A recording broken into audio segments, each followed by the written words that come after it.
can only apologise.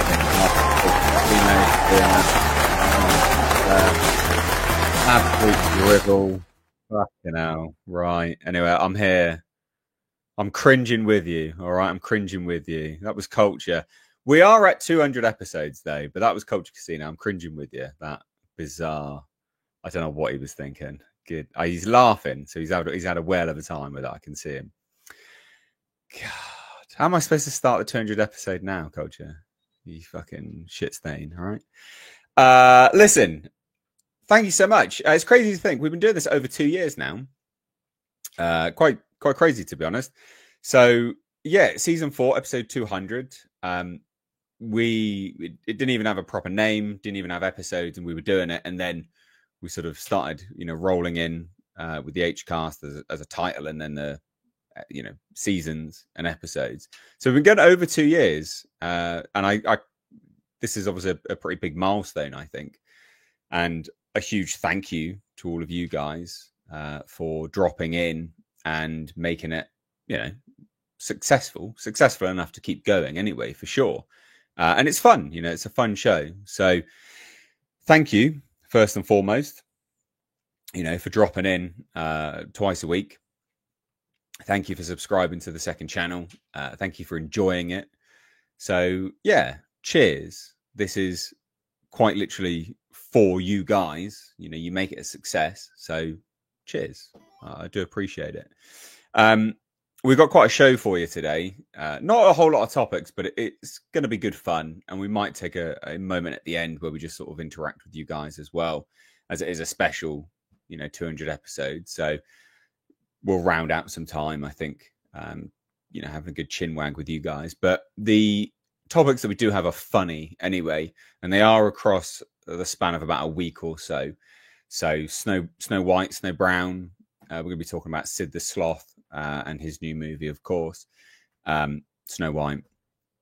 Taylor Swift's Rude Awakening. This is all about her being booed, of course, and just how comical it is, and Overton window shifting, blah, blah, blah. Donald Trump and USAID relates to media because, of course, it cancelled it, and some of it was funding, propaganda around the world. So we're going to talk about that. Funded Disney, of all things. Disney seemingly hates disabled people, so we're going to be talking about that. They've got a class action lawsuit against them, and just some bits and pieces, really. So yeah, it's quite a show for you, I think. It'll be good fun. It will be good fun. A few things just to say off the ground, hit the ground running with it. If you want to support the show or ask a question, or do what some other people have done and are doing, send a super chat in, with a comment or a question. The best way to do it is with Streamlabs, though. You can send it via YouTube. YouTube takes loads of money, though. They take 30%. It's a lot of cash. So I've got a link pinned to the top of the chat. Send it via there. It's really easy to set up, and they don't take the percentage that YouTube takes. They literally don't take a percentage.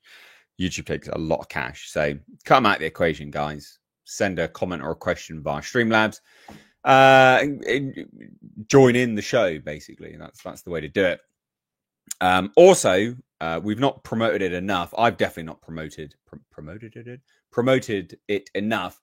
But I do have a more conversational, political, philosophical channel with History Bro. It's called The State of Politics. You'll find it linked down below. We've crossed 1,000 subscribers there, which is brilliant.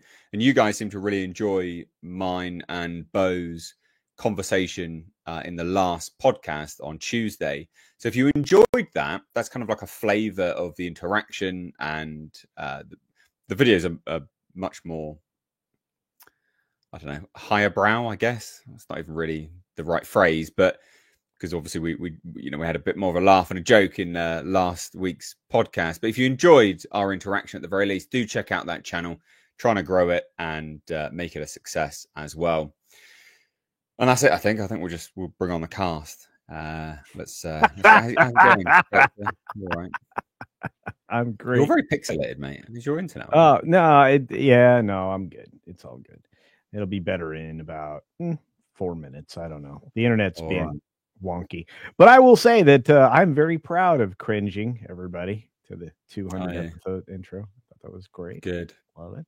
Yeah, I was watching you in the background, just like put your head in your palm. It was great. Yeah, Kid Culture for that intro. Hey man, the main intro is great. Plus the season 5 is coming soon, you guys. It's gonna be a lot of fun. Gonna update some of the scenes, and we're gonna get some other people in there. We're gonna include obviously Marvin. But yeah, and I'll try to incorporate more cleavage into the intro. I'm not sure who's going to have the cleavage. Maybe Mr. H. We don't know. But very excited. I'm in a mood. Mate, brilliant. Good. Excellent. Well, let's just bring on Bo then. Yeah. Really I'm in a mood. Losing your mind. Hey, everybody. It's hemorrhage. I had super fun in Florida, and the people I got to meet out there, it was great. Bring Bo on. I thought you were bringing Bo on. What do you? Yeah, but you're still talking. So?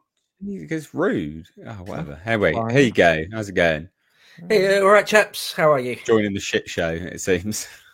It's not. It's a great show. I quite like that party info intro. It's a party. I've made the effort. I put a tie on special. Did you? I think you might have been wearing that earlier on the podcast, mate. To be fair, it is the tie I've been wearing all day today, but I didn't take it off. I usually don't wear a tie for this, but I've got on my good cufflinks. So fancy. Big 200. Yeah. Big 200, yeah, it's a milestone. Congratulations! It's the people that are aspiring content creators probably don't realize. I know I didn't until I started making videos. That how much work it is. You think you buy a camera and a mic and you sit down and it does itself. It doesn't. It doesn't. And so to keep it going for years on end, it's quite something. Well done. Oh, I appreciate it. I mean, the show's definitely improved. Formats remain the same, but it's improved sort of with the stingers and the intros and bits and pieces. And I think, got it a bit tighter, which is good. Because it's better for viewers that way. So, and actually really good feedback on our podcast on Tuesday. People seem to really enjoy. Great. Yeah. I think you guys are great. I'm not blowing smoke. I really do. Cheers, buddy. Yeah. Appreciate it. Neither of you said where people can find you, actually. Culture, you go. Oh, okay. Actually, you can find me at Culture Casino. Believe it or not, I have a channel there. You can also find me on X and other places. All the socials. I'm under Culture Casino. Please subscribe. We crossed 30. We're almost at 33K on my channel now. We're doing a 30K celebration tomorrow, where I will be wearing a bear onesie. Don't ask me why, but it's very strange. So you haven't suddenly turned into a furry, have you? No. It's just, I asked the audience one time, what do you want me to do for these celebrations? And I've had some suggestions. For 100K, I'm going to be Princess Leia from wearing the slave bikini. Are you being serious? Yeah, quite. It's a bit sad. I am quite serious. I mean, I will do it. Why not? Look, there's a man that's comfortable in his own skin. I am. I'm going to tell you, I am going to look better in it than Chris Gore did, though, when he was doing that. All right. Bo, where can people find you? People can find my channel at History Bro, just on YouTube. All the content there is free. A few hundred hours of history-themed content, everything from the ancient world to the 20th century. But also at the podcast of the Lotus Eaters, on there a couple of times a week. I was on there today, for example. And also my own show behind the paywall, though, there, called Epochs. Again, knocking very close to 200 episodes of that myself, actually. Up to 198 this Sunday it will be. Again, that's just straight up history-themed content there. Did the reign of Edward III last week, to give you a feel for it. But also on Twitter, just under my name, Bo Dade there. And, of course, as you mentioned, thank you for mentioning it, the State of Politics, where you and me talk about philosophy, politics, political philosophy, and all sorts of things on there. Awesome. Excellent. Cool. We got some super chats actually that have come in before we sort of got started. So one of them is from the great moderator in the chat, Olaf, doing a great job as always, turning up, been a fantastic moderator and a good dude all round. And Olaf, for $6 over on Streamlabs, says, hello, everyone. I want to thank you all for attending, and I hope you have been enjoying 2 years of the HCast episodes as I have. We do appreciate seeing many return every week and engage with the panel in fun questions, comments. On to 200 more. Well, first, thank you so much, Olaf. Do appreciate that, bud. And that is actually something worthwhile pointing out, is that it is so great to see, like there's a staple of people that are always here. You know, I obviously read the chat. Obviously, we can't interact with you all because it is a show. But I look at the chat, I see, you know, returning names, and it's nice to see. It's great to see. So yeah, it's worthwhile noting. So thank you, everyone, and thank you, Olaf. Hard Ticket 052 sent in 20 Canadian dollars. Those are those fake dollars, I've heard. And says congrats on 200. I do appreciate it, buddy. Thank you so much. I'm just taking a piss. Thank you so much, chap. Yeah, really do appreciate it. Mark Fields dropping in with his customary positive vibes to you all. Awesome people. Mark! Thank you so much, Mark, my dude. Yeah, thank you all. Everyone, if there's anything that we're going through today that you guys, you know, have additional comments on, that you want to, you know, throw your 2 cents in, or if there's anything actually that you want to ask us specifically, super chats are the way to do it.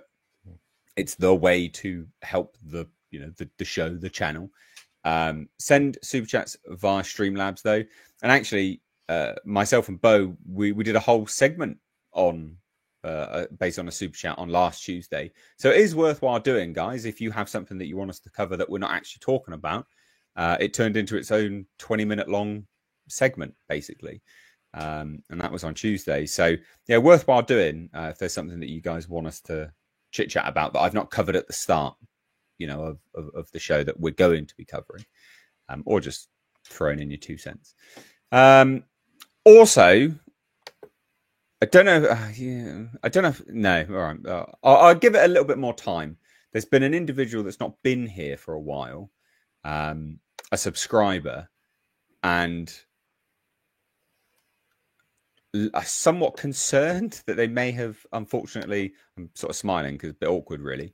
I'm somewhat concerned that they may have actually passed away, because they've not responded to emails. This sounds like a really weird bit, doesn't it? But Al Humphreys was a massive supporter of the channel. Culture Casino knows him.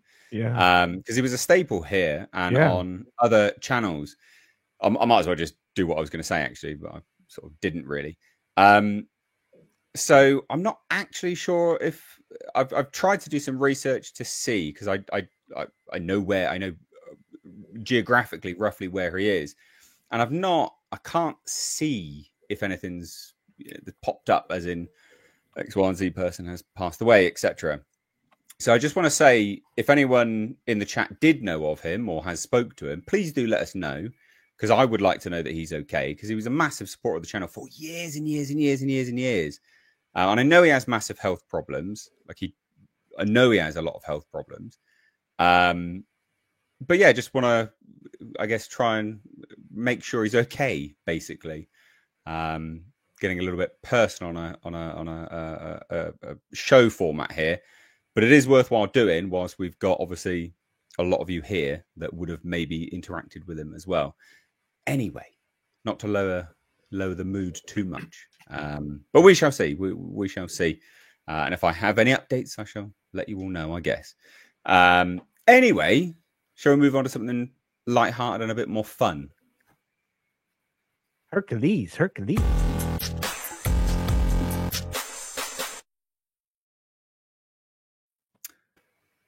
Well, Snow White, long-range tracking is really bad. Really, really, really bad. So this is interesting for a few reasons, because normally what happens in culture, you'll be able to back this up as well. I know, Bo, you're not massively familiar with this specifically, but what happens normally is long-range tracking for a movie is actually quite high. Normally they track it quite high. right? So they go, yeah, it's going to open to $200 million. And then as they get closer, they revise it down, quite down, actually, like really, really, really low. Because then when the movie does come out and it goes above that, because they've revised it down, they go, oh, smashed expectations, smashed the projections, guys. This is fucking shockingly low. Shockingly low. The projections on a long-range forecast are atrocious. Laughably, no, in fact, it is genuinely looking like Snow White lose. And this is not an exaggeration. Somewhere comfortably between $100 to $200 million just gone. Done. They've lost cash. It's insane. So what is it? Disney's long-awaited. Well, no, I'm quite long-awaiting it, to be honest. It will be quite funny. Live-action reboot of its 1937 animated classic Snow White doesn't open until March. However, box office forecasts are out. And Quorum reports a 3-day start. 3 days. This will also include previews, so it's technically 3.5/4 days. It's $63 to $70 million opening. This is obviously domestic, but this is what it always is. So this is just stateside. While other sources believe 65 million, just squarely in the middle, basically, just there. So 65 million, 63, 70 million. That's awful.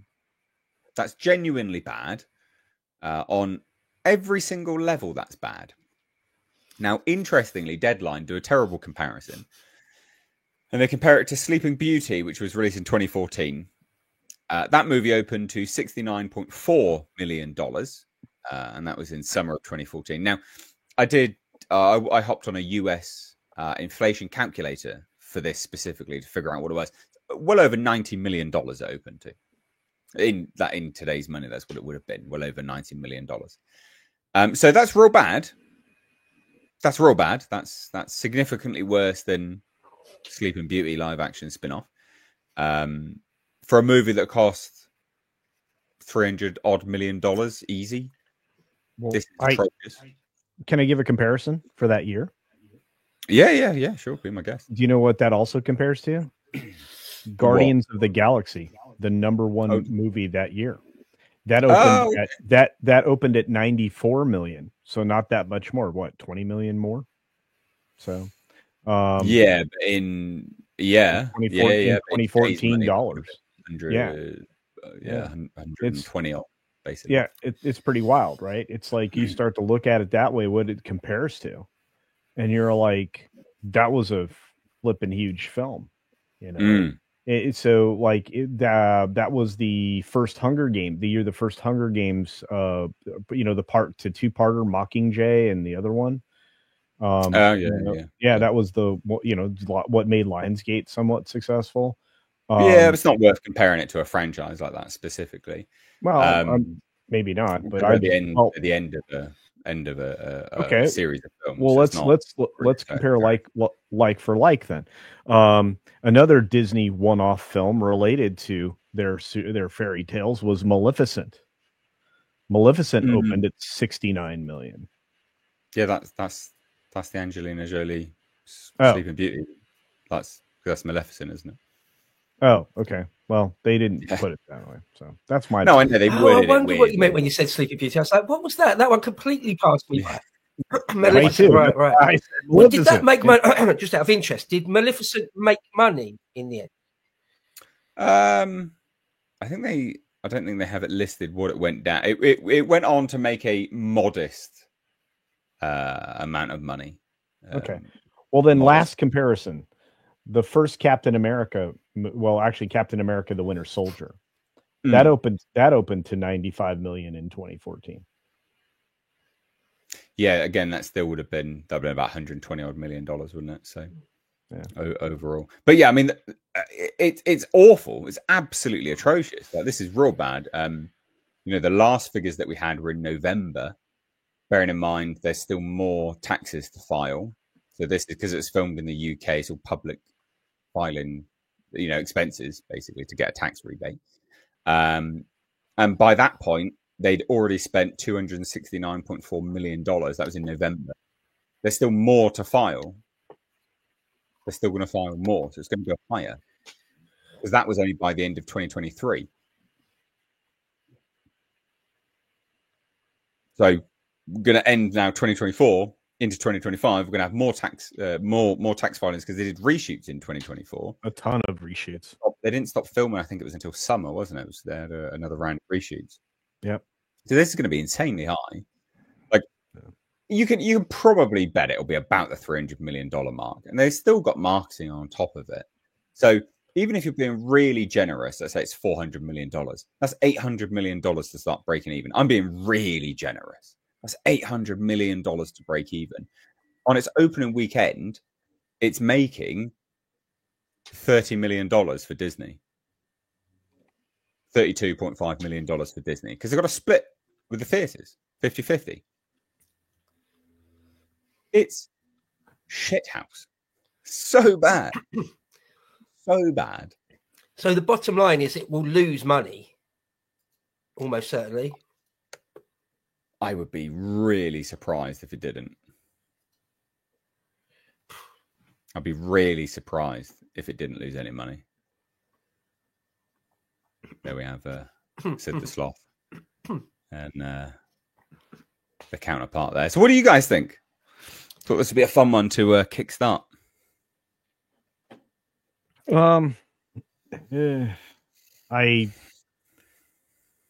This film's doomed. This film's doomed. There's no opportunity for it to eclipse its budget. The buzz around this is negative, not just because of, this unlikable actress, but because the plot has been, largely out there for a while. We're going to get, Snow White warrior princess, leader of the communist revolution or the socialist revolution or whatever. She's got her merry band of freedom fighters. And I don't think this is going to be anything that anybody's interested in. She has nothing in common with Disney's original. And essentially the only reason that Disney continued its existence is film. Going back to that old relic that she throws so much shade at, which I think is a classic film that shouldn't have been remade in any way. And I hold Bob Iger personally responsible for this insult. And I think that when this flops as spectacularly as it will, I'm very much hoping that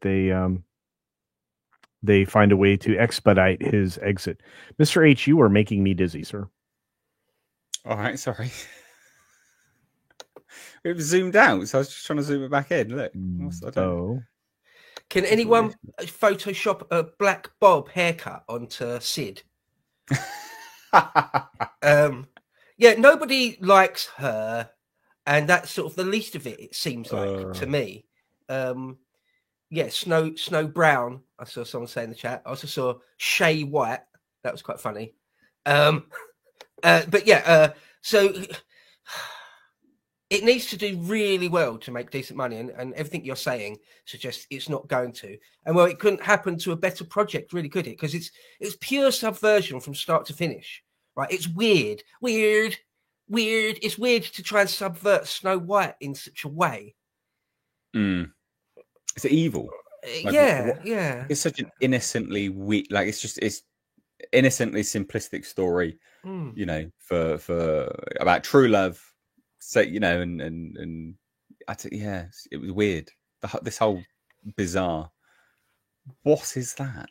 There's nothing. This is for you, Bo. I'm going to send you one of these T-shirts.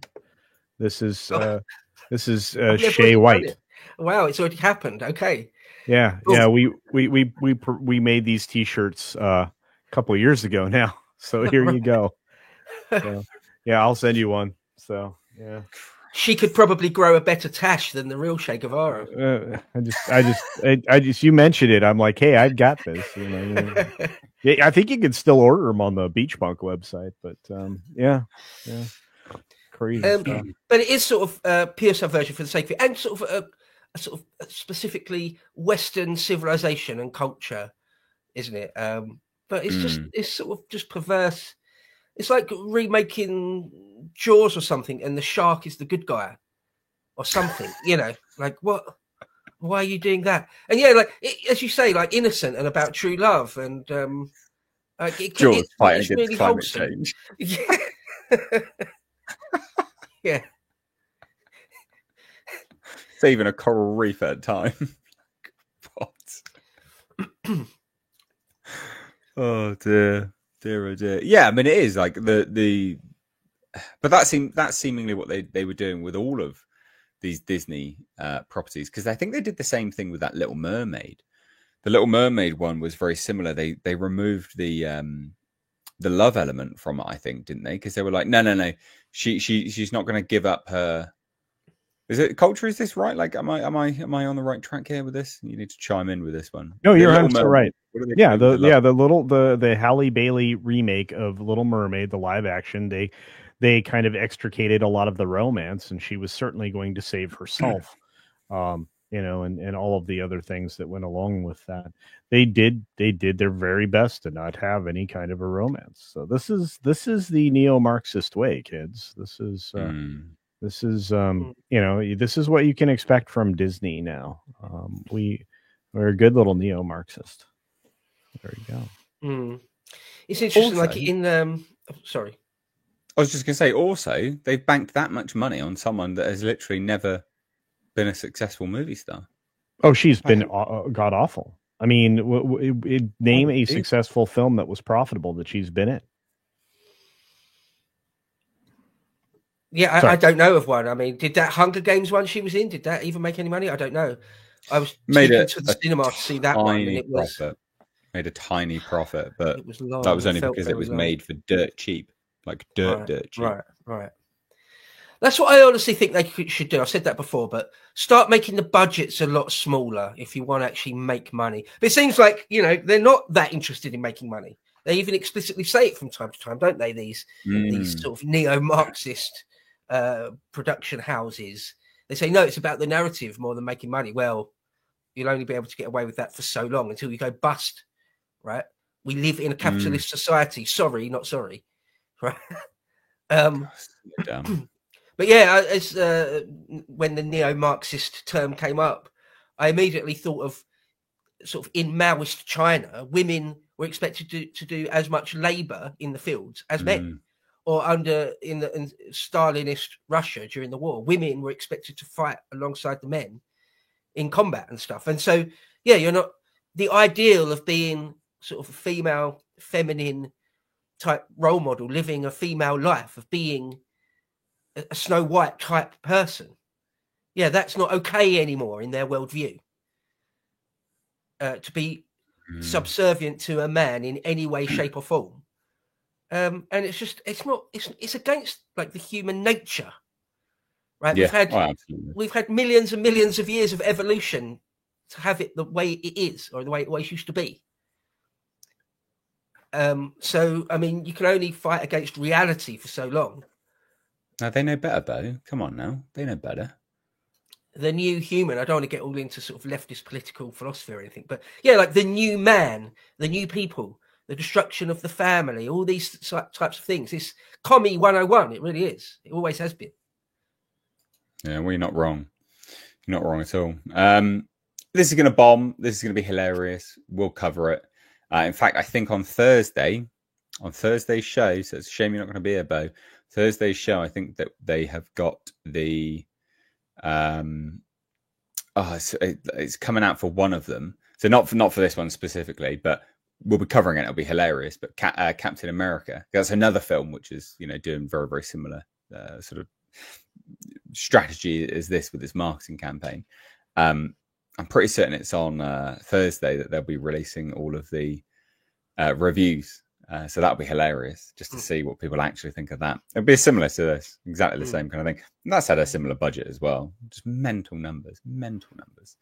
But there you go. Anyway, we will move on from this now. I thought this was a fun way to start. Let's move Sid the Sloth there. And let's bring on another member of the H-Cast. It is Nick. Hey, what's going on, guys? out here at Not too Mexican bad. Iron Man. Where's your what? Are you a Mexican Iron Man? Is that why you're not on camera? Yeah, it is. Right. Yeah, my work meeting got cut short today because my boss had to go to another meeting. So that's why I'm on here earlier than usual. Also, but yeah, had a fun time in Orlando, hanging out with Culture Casino. Valiant Renegade stole his autograph. Ken Flint, no clue where it's at. He's looking for it. But yeah, I went from 87 degrees to like 58 degrees in the matter of about 2 hours driving north. So, yeah. But yeah, I don't know what you guys were talking about on the Snow White thing. That movie's gonna be a banger. Certified hit. Yeah, I was looking while you guys were talking. The Little Mermaid live action domestically was under 300 million. Worldwide was under 6.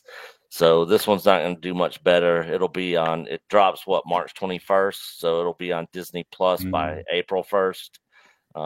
Yay! April 1st. Yeah. Do you think it will go into the realm of being hate watched? People will watch it, man. Just to dunk on it, basically. I don't think people are even going to hate watch this thing. All right. So me and Mike are actually going to go hate watch Captain America this weekend. So that one will probably get some hate watch. Yeah, but the Snow White one, who wants to hate watch that crap? You know, like thank you. I do feel like if it's on just normal terrestrial TV in like 2 or 3 years' time, you know, I'm sitting at home one evening, BBC says, and now the TV debut of Snow White, I'll be like, no. Yeah, I think I'll watch some Gadawad, what's his face, Doctor Who episodes or something. Yeah, some old 70s Doctor Who. Oh, look, someone did it already. What? How did that happen? Pardon me. Right. Shall we move on to our other headliner topic? And there's loads of stuff together today anyway, but yeah, we'll move on to our other headliner topic because I think this is an interesting one. Much more deep conversation.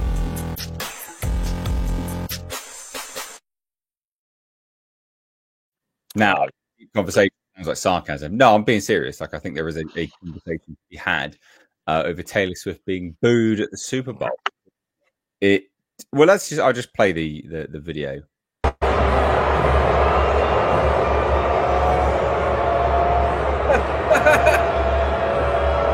Ceausescu.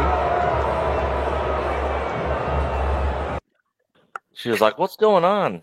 Why is everybody booing me? I thought everybody loved me." Yep. Nope. Yep. So, it definitely is a conversational piece, I think, to be honest. Yeah, she got booed at the Super Bowl, as you guys just heard, pretty majorly as well. This is a woman that, you know, I don't understand how she rose to fame. Bo, you'll have to ask Connor. I don't understand why anyone likes her. I don't understand why he likes her. Bizarre. I don't understand why she rose to fame. She clearly just appeals to cat ladies, I'm guessing. That's all I can and little girls. She says she's a cat lady, Nate. Okay, so yeah, appeals to cat ladies and little girls who don't know any better. And she sort of waded into politics, has done a little while now, and it's monumentally backfired. And I think this is a symptom of, you know, the Overton window being dragged over now. You know, so she firmly put her support behind Kamala Harris, didn't she? And the Super Bowl, you know, people into sports, generally speaking, relatively conservative-based people, I would imagine. You know, people that can appreciate hard work and effort and skill. You know, it's not really going to be lefties that expect everything spoon-fed to them for free. And there is actually some. That sounds a bit sweeping statement and a bit jokey, but actually there is research studies on the psychology of attaining any element of a skill set and your political leanings. So, you know, and that applies to athleticism as well and being able to appreciate it properly. There is a crossover with right-leaning politics and this sort of crowd. So she came to the Super Bowl and obviously was like, yeah, booed, mega booed. And then Trump began to troll her online. Did he? I love, and was like, the only person having a worse time than whoever who was losing the Kansas City Chiefs. Yeah, it was Taylor Swift. She got booed. And he said, MAGA is very unforgiving, which was quite funny. One thing, though, is it to do with... I think it's probably a bit of both. One, that she's her politics, but two, that, her fella is a Kansas Chief tight end or something or other, isn't he? So is it just like a football fan thing? Yeah, Travis Kelce, her boyfriend. Yeah. I imagine it's probably both of those things going on. I don't know. But one of the things you mentioned, Nate, at the top of this segment, I think I might be wrong, so I don't actually know much about her. I couldn't be less interested in her and her career or anything. But I think somehow picked up through osmosis that, like, her family were sort of super plugged in to sort of the whole world of sort of talent agents or something or other, or she was groomed. Not in the bad way, but groomed from the earliest age to become a type of celebrity. I think that's her story or something like that. It is. Right. Yeah, I have no idea. So, you know more about Taylor Swift than I do, quite frankly. Right, without even trying. But I mentioned when you first showed that clip, because I'd heard that this had happened, but I hadn't bothered to actually see the clip. And I said when I first saw it, Ceausescu. If anyone who doesn't know, I'll just quickly explain that reference. There was a Romanian Soviet-era dictator called Ceausescu, and he ruled Romania with an iron fist, like true, proper Soviet-style repression. And one day he was giving a speech to like the big square overlooking the capital of Romania, and the crowd just turned nasty, like right in front of him before his eyes in real time. There's footage of it; you can find it on YouTube easily. And anyway, within moments or within hours, he'd been deposed and in short order put on trial, like a military, some sort of military junta, put him on trial and executed him and his wife. Bloody hell. But there's sort of this classic moment caught on camera forever of him standing at the microphone, like going, like basically doing that sort of face that Tay just did. Like, what's going on now? I thought I was completely beloved and above reproach. Wait, what now? So yeah, it really did put me in mind of Ceausescu. Anyway, that's my little 2 pennies. No, I like it. I like it a lot. Yeah, I mean, there might be some of it to do with opposing sport, opposing team sides for sure. But you can't. It can't be understated how much she banked on Kamala Harris and her Democratic support, right? The Democrat Party. It was huge, huge, as Trump would say. So that undoubtedly would play a part. There's no one that can convince me otherwise now. Like looking at all the discourse online, it's seemingly resoundingly all about her politics and throwing support effectively to the wrong party, not reading the room that it's moved, times have moved on now. People are sick of this crap. But I don't know, what about you, Culture? Did you get a read on this? What did you think? I thought it was hilarious, personally. Well, first and foremost, I was not surprised. This was going to be this kind of blowback. The true NFL fans, no matter what team they were for, Bo, were really they're not behind this lady. They are annoyed with her. She's been too much a part of their favorite sport for the last couple of years. The Travis Kelce, made for television scripted romance that this had become is nothing more than that. There's nothing here or any heat between these two people. Everybody knows for a fact that this is, kind of, made for television. The NFL didn't figure that out fast enough to realize that it was okay if these two didn't have a relationship any longer. And her being booed is just kind of the same sentiment as the entire country, which is kind of what Nate was alluding to. she is a billionaireess. She was a product of, and Nick can speak more about this because it's his home territory, but she was originally a country star turned pop whatever, who looks like in every costume she's wearing, she's rocking a diaper. So I'm not exactly... Yep. I'm not exactly a huge fan of hers. I don't know what her appeal is, but then again, I'm not a 13-year-old girl. And, you know, this is just another bad decision that she's made in order to write all of her songs. And this decision to, you know, support the word salad lady that, you know, is just a product of USAID donations, you know, propping her up was a bad idea. So her whole life is bad ideas. And this one was just another. So I don't know. Like I said, Nick could speak more on the music part of it, but she's unpopular to everybody except for Tay-Tay fans. So yeah, she, just like Culture said. Can you guys hear me? Okay. Yes. Yeah. Okay. Yeah, you sound good. Yeah, just like Culture was saying, yeah, she started her career off as a country singer in Nashville, and then she changed to pop. And, you know, she appealed to a lot of young girls and teenage girls. Hell, my niece was a huge Taylor Swift fan, and I say was. I'll get to that in a minute.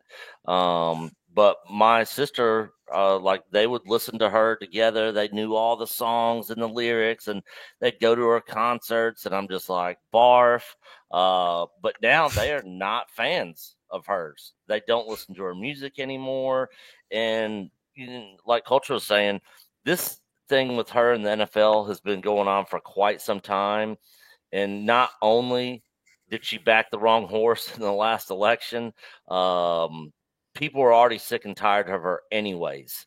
For the NFL basically trying to use her for ratings, use her for ticket sales, because anytime the Chiefs would be playing even away games, you know, they would announce Taylor Swift's going to be there, and ticket sales would go up because all her little Swiftie fans would be going to the game trying to catch a glimpse of her on the big screen, you know, or in her, you know, her prestigious booth, you know, up there where all the rich people hang out and sit at. So yeah, between that and her backing the wrong horse and Trump being there, yeah, it's not surprising at all. And Nate, you're also right. The vast majority of sports fans, especially NFL fans, are definitely more right-leaning, conservative-leaning, for sure. I mean, Trump got tons of cheers. She got booed. You know, people are just over her. And of course, she's so delusional. You know, you could see the look on her face when they had her up there. She was just kind of like dumbfounded, like, people are booing me? Like, huh? What's going on? Like, what did I do? Like, she's completely oblivious. You know, but in reality, Fox, they really didn't want anything to do with her, and they also didn't really want anything to do with Trump because they really didn't show him much. She got 17 seconds of screen time. Trump got 19 seconds of screen time, and that was it. So, you know, hopefully maybe after all this, she'll kind of figure it out and come to reality. I doubt it. Apparently Travis Kelce's pissed at Trump now, and he was actually kind of praising Trump for coming to the game. Now he doesn't really, you know, like Trump now because he kind of made that statement about Taylor Swift, you know, his woman. So it's all gay. It's all gay. Oh no! How will the MAGA movement ever recover? Yeah. Oh no! But yeah, it's ridiculous. People are so over her in this whole thing with the NFL. I wish Travis Kelce would, you know, and it's funny because once he started dating her, now he's popping up in movies and more commercials, and but it's like, okay, I guess you had to make a blood oath and sell your soul to get all this fame and fortune or something. No, the whole music industry is very corrupt, just like Hollywood is. I'll get those Diddy files at some point, I'm sure. Probably not. Exactly. Let's be honest. Well, there you go. Thought this was a good bit of fun. Yeah, I view it as the Overton window. The Overton window being shifted, for sure. I know. Yeah, definitely. Yeah, that's sort of my read on it, but it's interesting nonetheless. But we'll move on from this. Because I didn't watch it. I often do, but I didn't this year. Was the actual game any good? Culture? No. Feeling was the game not a good game? No, Kansas City got stomped pretty hard. Lots of really bad mistakes, and this was one of the. And I had to watch it on replay because I literally slept for like the balance of the day on Sunday. So, but my expectation of the game was going to be low. And it turned out to be the actual case. But look, at least Taylor Swift was able to market her new fragrance line, Cat Lady by Taylor Swift. So, yeah, we're very good to go there. All right. But no, it was an awful game. I think what did it end up 22 for the Kansas City and 40 for the Eagles. Yeah, so it wasn't close. It wasn't close. No. And at halftime it was what 27-0 or they'd stomped them. It was not good. And then they had the other problem. What's surprising though, Bo, is this is something that's unique to the United States. Despite that terrible score differential, the game still had a record high ratings with the number of people that viewed. So it's interesting. It's such a cultural phenomenon for America. I mean, our equivalent might be the FA Cup. But people don't care about what ads are being shown at halftime in the FA Cup. There'll be a few celebs in the audience, perhaps, but no one really cares. The camera pans them for like a second. It doesn't matter. Right. Like even if Prince William goes, no one cares one way or the other. The Super Bowl is a big thing. I mean, what if Prince Andrew went? Oh, he's persona non grata. He's not allowed. He's not on royal duties anymore. I know. I love it. Apparently he's on investigation duties. He's being investigated some more. He apparently lied very recently. So I love your guys' politics. What do you mean apparent? Of course he lies all the time. Goodness me. Yeah, his worries are not over. But anyway, sorry. Shuffle. Speaking of lies, not to get off topic, did you guys watch that Tucker Carlson and what's the news? Piers Morgan? Yeah, Piers Morgan. Yeah, interview? I watched it. Saw a bunch of clips. Yeah. Yeah, it was an interesting one. I mean, Piers Morgan didn't handle himself very well, to be honest. It was pretty poor show from him. But Tucker owned him multiple times, it seemed. Yeah. Anyway, let's move on because we've got a member chat. Israel R has been a member for 13 months and says, "Happy 200th episode, Mr. H, and to the Hcast. You guys have given me a lot of laughs and insights into pop culture. Cheers to many more episodes." Well, thanks so much, bud. Thank you, do appreciate that. Do appreciate it. He got owned. Piers Morgan was on the ropes quite a lot. And it was really simplistic stuff as well, because it was like, what do you count as a dictator then? It's like, well, this and this. It's like, well, that's what Zelensky is, isn't it? So no, it's not. But that's literally the definition you just gave, mate. It's like, I mean, Piers Morgan just represents the sort of post-war consensus, conservatard, just sort of nothing idiot. Positions. Yeah. He seems like a chameleon to me. He just kind of changes colors with his environment. No, he's establishment. He absolutely parrots establishment rhetoric. I mean, to be so pro-Ukraine without any sort of questioning, unwavering. Pierce is pro-Ukraine. Oh yeah, big time. Is he getting some of that U.S. AIDS money? Some sweet AIDS money? Maybe. Piers Morgan has been a douchebag since like the 90s. I remember getting a book for Christmas in the 90s of like of sort of well-known, famous people, whether they're liked or disliked. And Piers Morgan was one of them. So he's been in and around the British culture forever. And as a little bit of a joke, he's been hated for decades and decades. I don't know why he's still so. Well, I do know because he's plugged in. He's got the right friends. It's as simple as that. But yeah, he was really, really pro-COVID, wasn't he? Super pro-COVID, and then reversed himself on that. yeah, he's a twat. He's a real twat. Well, Yeah. again, I mean, you have to consider they were talking about the medical things very, very specifically in a very, very, direct, intentional way that they kind of scared the vast majority of humanity. It is that this is The moment you start forcing mandates of I'm not fucking playing. Well, I'm not. I agree with you there. That's a minute. Telling people that unless you carry a paper to prove, nah. You're pro that. You're a fascist cunt. No, I agree with you. I'm not playing that Oops, game. Steve bomb alert. There's no. Okay. I give no quarter to people that. I'm not giving any quarter to him. I'm saying in the beginning, before they tried to force things down your throat, they it was only about a month though. Like it was literally it was about a month, and then people were like, scared a lot of people. Was the point? Pretty all right, actually, to be honest. Yeah. But yeah, I understand. Yeah, but a lot of people don't have any form of critical thinking skills. A lot of people are idiots. So what can you do? Anyway, let's move on to where is it? This one.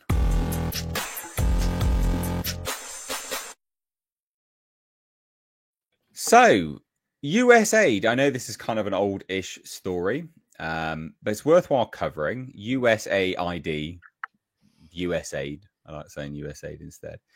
Has been funding a lot of things. I mean, you could do hours of content just on what they were funding. Yeah, Democrat politicians. Bizarre things. Really bizarre. Protesters. Tourism in Egypt being one of them, wasn't it? I'm pretty certain tourism in Egypt was a USAID thing. Condoms for Gaza. Yeah, sex changes across the world as well. Yep.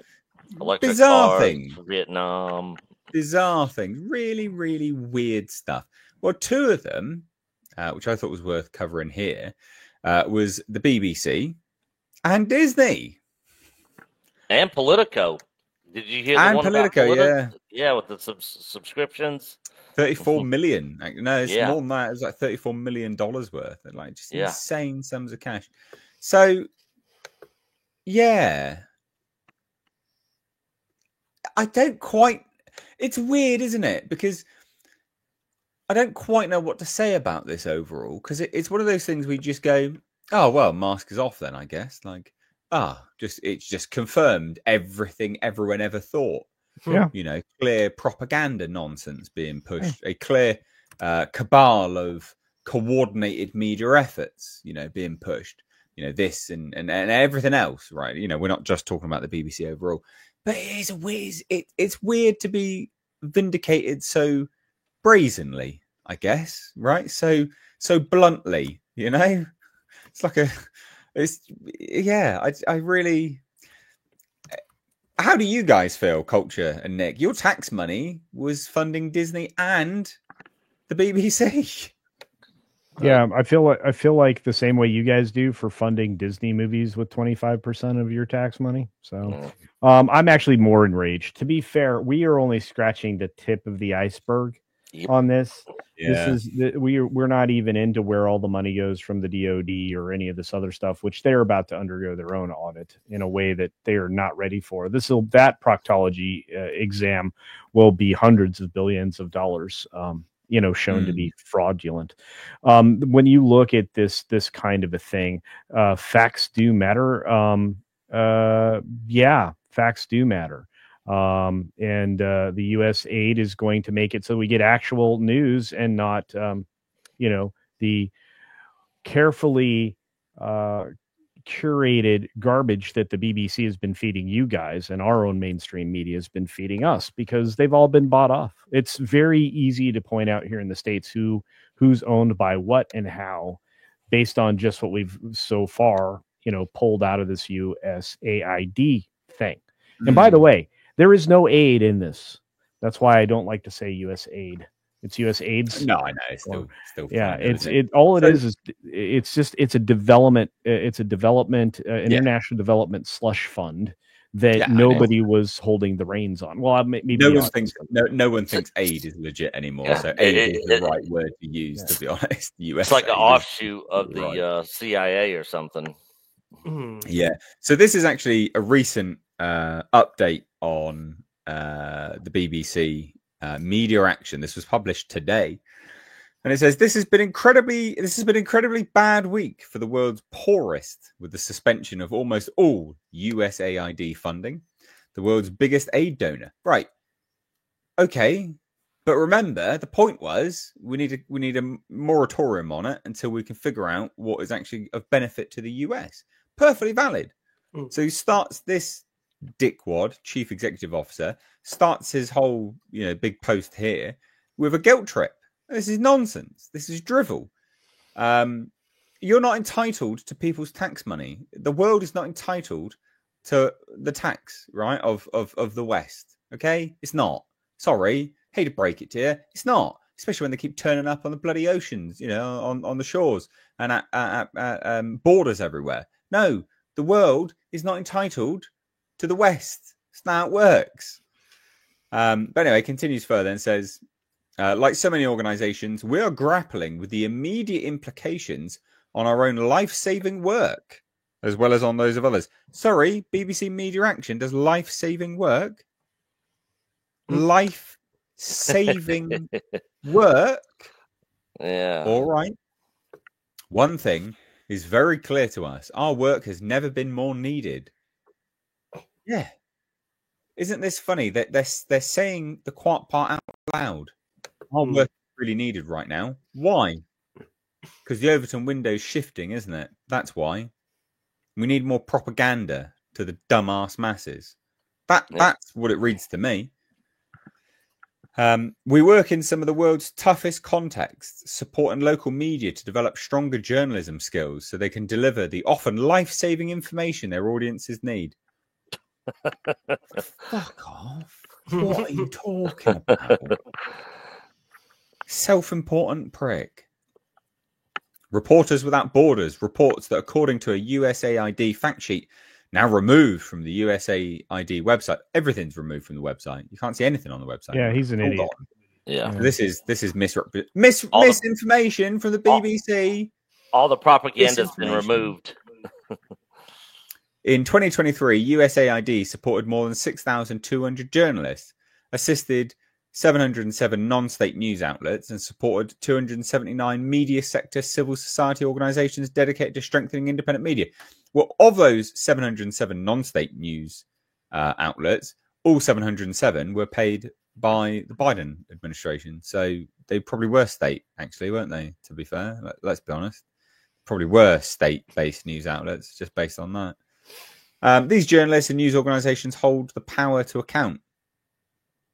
What fucking power? The BBC's pro-establishment. What power are we talking about? Are a cornerstone of often fledgling democracies.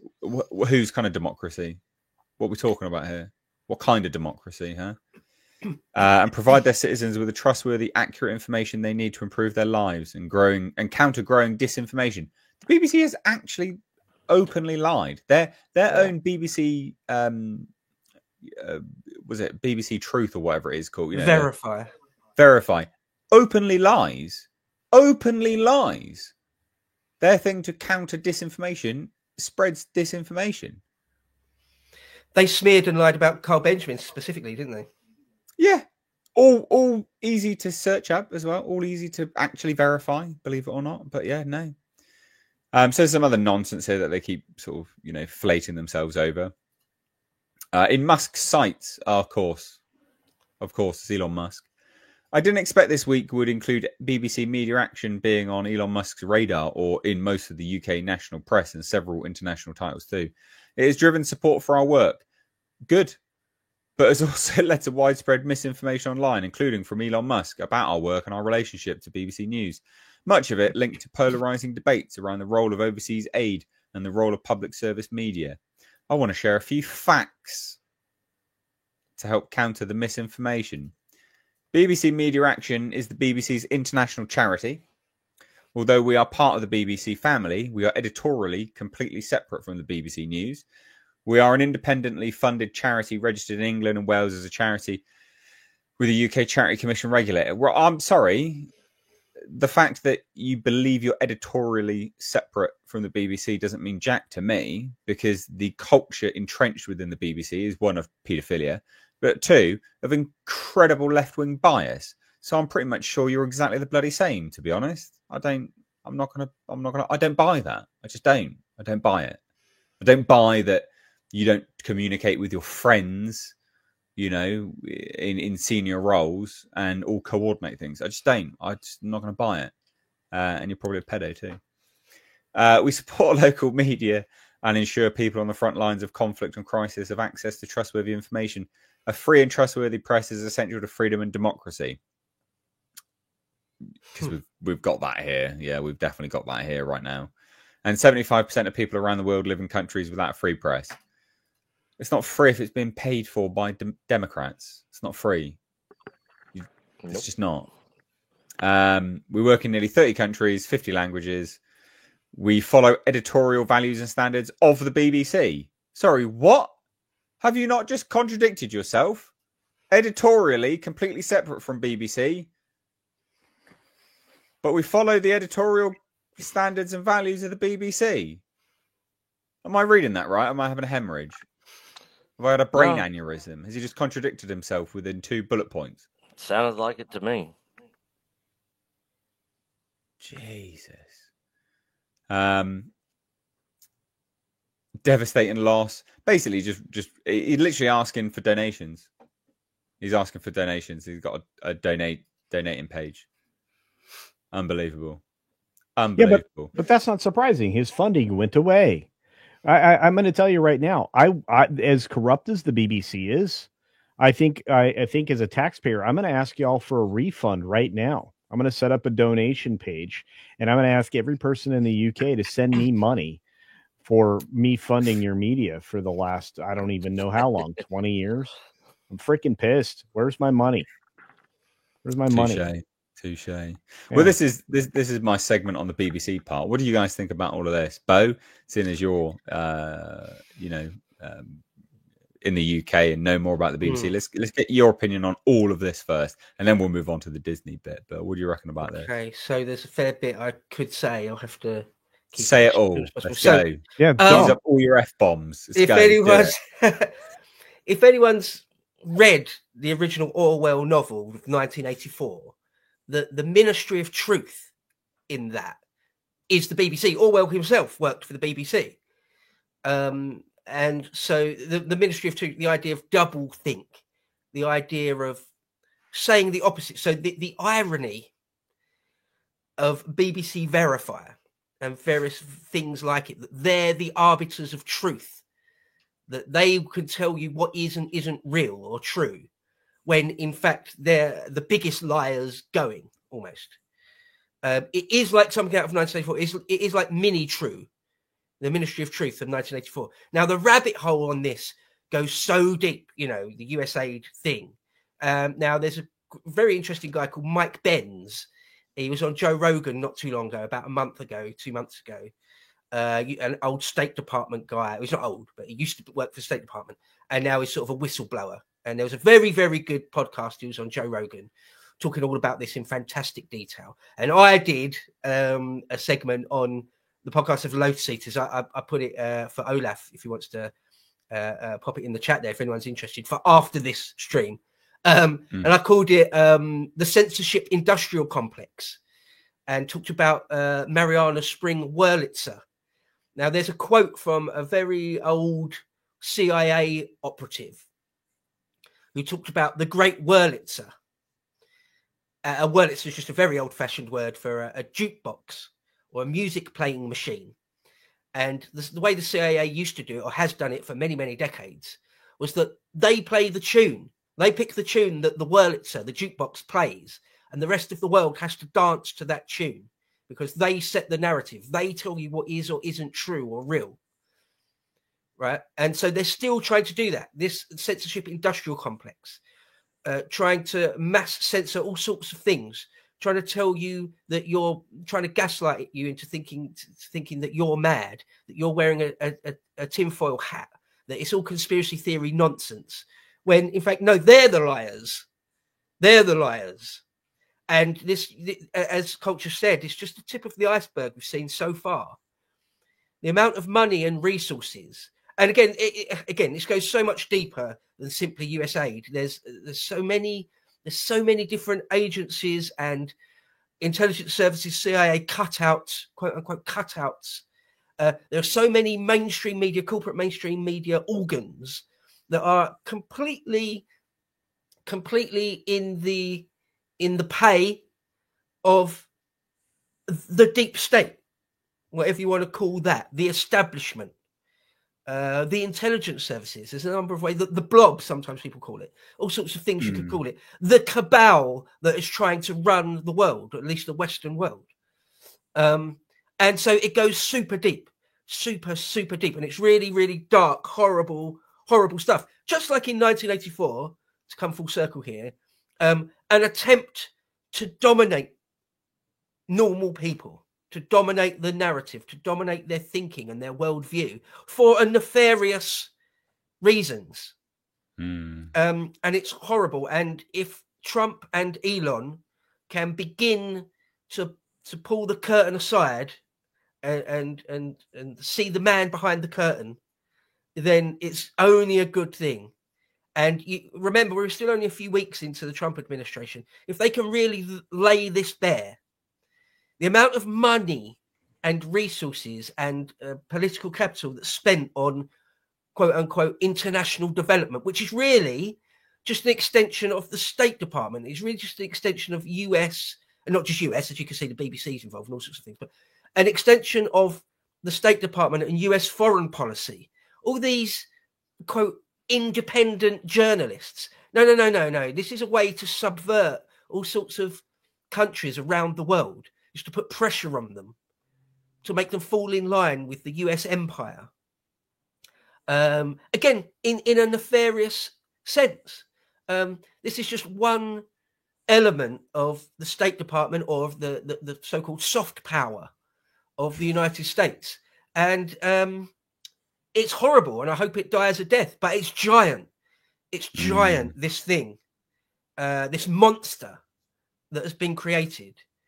And yet someone like Mariana Spring at BBC Verifier is just simply one tiny node of this giant octopus of insanity and lies. And I hate it. I hate lies. I hate cheaters and liars. And these are the biggest, then the worst. And so, yeah, I hope that Elon and Trump can start sorting it out. I really do. Yeah, no, very, very well put. Very well put. Nick, do you want to jump in on this, bud? Yeah, so the thing is, the USAID it's falling apart. Hopefully they just disband the whole thing. But I did want to add that the money that they're putting out, I mean, BBC's getting it, some of the other ones we mentioned, Politico, several others. But a lot of this money is also going to Ukraine, Israel, Ethiopia, Jordan, Egypt, Afghanistan, Somalia. Like, it's like everybody has their hands in our pockets over here. And the left, especially over the last 4 years, are completely taking advantage of it. And, you know, now they're all pissed that it's all coming to light and that water faucet's being turned off. You know, it's a complete joke. And this article, this has got to be the funniest article I've heard on somebody speaking on this. This is somebody that's obviously upset that their money is being cut off, you know, to the point to where they're now asking for donations. I mean, how long do you guys think the BBC is going to last at this point? I mean, how much does the UK government fund the BBC? Well, yeah, so it's actually difficult because it's got a thing called a royal charter. It sounds like something left over from yesteryear, and I suppose it is. It's got a royal charter, and so it would be difficult for it to completely just die. One day just announces bankrupt, and that's the end of it. It just closes its doors. It doesn't sort of work like that. I think it will just die a slow death, but it will take a lot for it to be completely wound up and mothballed, and there's no more BBC anymore. I think the state, whilst there are still sort of the Davos globalist types in government, or even Reform UK, they won't wind up the BBC entirely. It's part of our sort of social fabric, has been since like the 1920s or something. Whether it can be turned around again, reflipped back to something wholesome like it used to be, maybe that, but I don't see it actually disappearing anytime soon. Well, who's going to pay for it? Well, yeah, I don't know if the because it's they always like to say it's funded in a unique way with the what they call it, the TV license, where every normal person that owns a TV is supposed to pay, what is it now, 160, 170 odd quid a year. Lots of people don't. But even if for some reason that was stopped, I feel like the state, the Treasury, His Majesty's Treasury, would still keep it running on life support, if nothing else. It really is sort of an integral part of our social fabric in a way. I think the state would completely fund it if they had to. But I don't. It's too valuable to them. It's their mouthpiece. We would be funding it. It has been, again, since the 1920s. It's essentially been a mouthpiece for the establishment. So it's too valuable for them to let it completely die. But who knows? Who knows what the future holds? They're just my guesses on this. And one of the things I'm even more curious about is the kickbacks. Like a lot of our politicians, like on their salaries, how are they multi-millionaires right now? You know, who's giving them these kickbacks? Where these? It's almost sort of like this USAID thing was a big, huge money laundering scam. It's almost like that, isn't it? Yeah. It's almost like that, Nick. Yeah, it's all the top people in the world. Like that. I mean, it's insane. But hell, you know, that's why we voted Trump in. He talked about this on the campaign trail about putting Elon, and now the left's all crying about Elon wasn't elected. No, he wasn't, but Donald Trump was, and Donald Trump appointed him. And he talked about doing this, and this is what the American people voted for. We're tired of our tax dollars constantly being wasted, constantly going to the top politicians and the top woke companies and countries. Good segue there, because Disney got some USAID. Yep. Just a quick note on unelected. Yeah, John Podesta was never elected. Yeah. Rahm Emanuel, he went on to be a mayor, but when he was Obama's chief of staff, he was unelected. Yeah, look, like chief of staffs, for example, are unelected positions. Right. Yeah. So that's the way it's always been. You look at the Clinton family, the Obama family, the Biden family, fantastically rich now. Yeah. Yeah. Where did all their money come from? Well, from kickbacks. Yeah, the US aid and all sorts of other international development projects are one giant exercise in money laundering and kickbacks. Obviously so.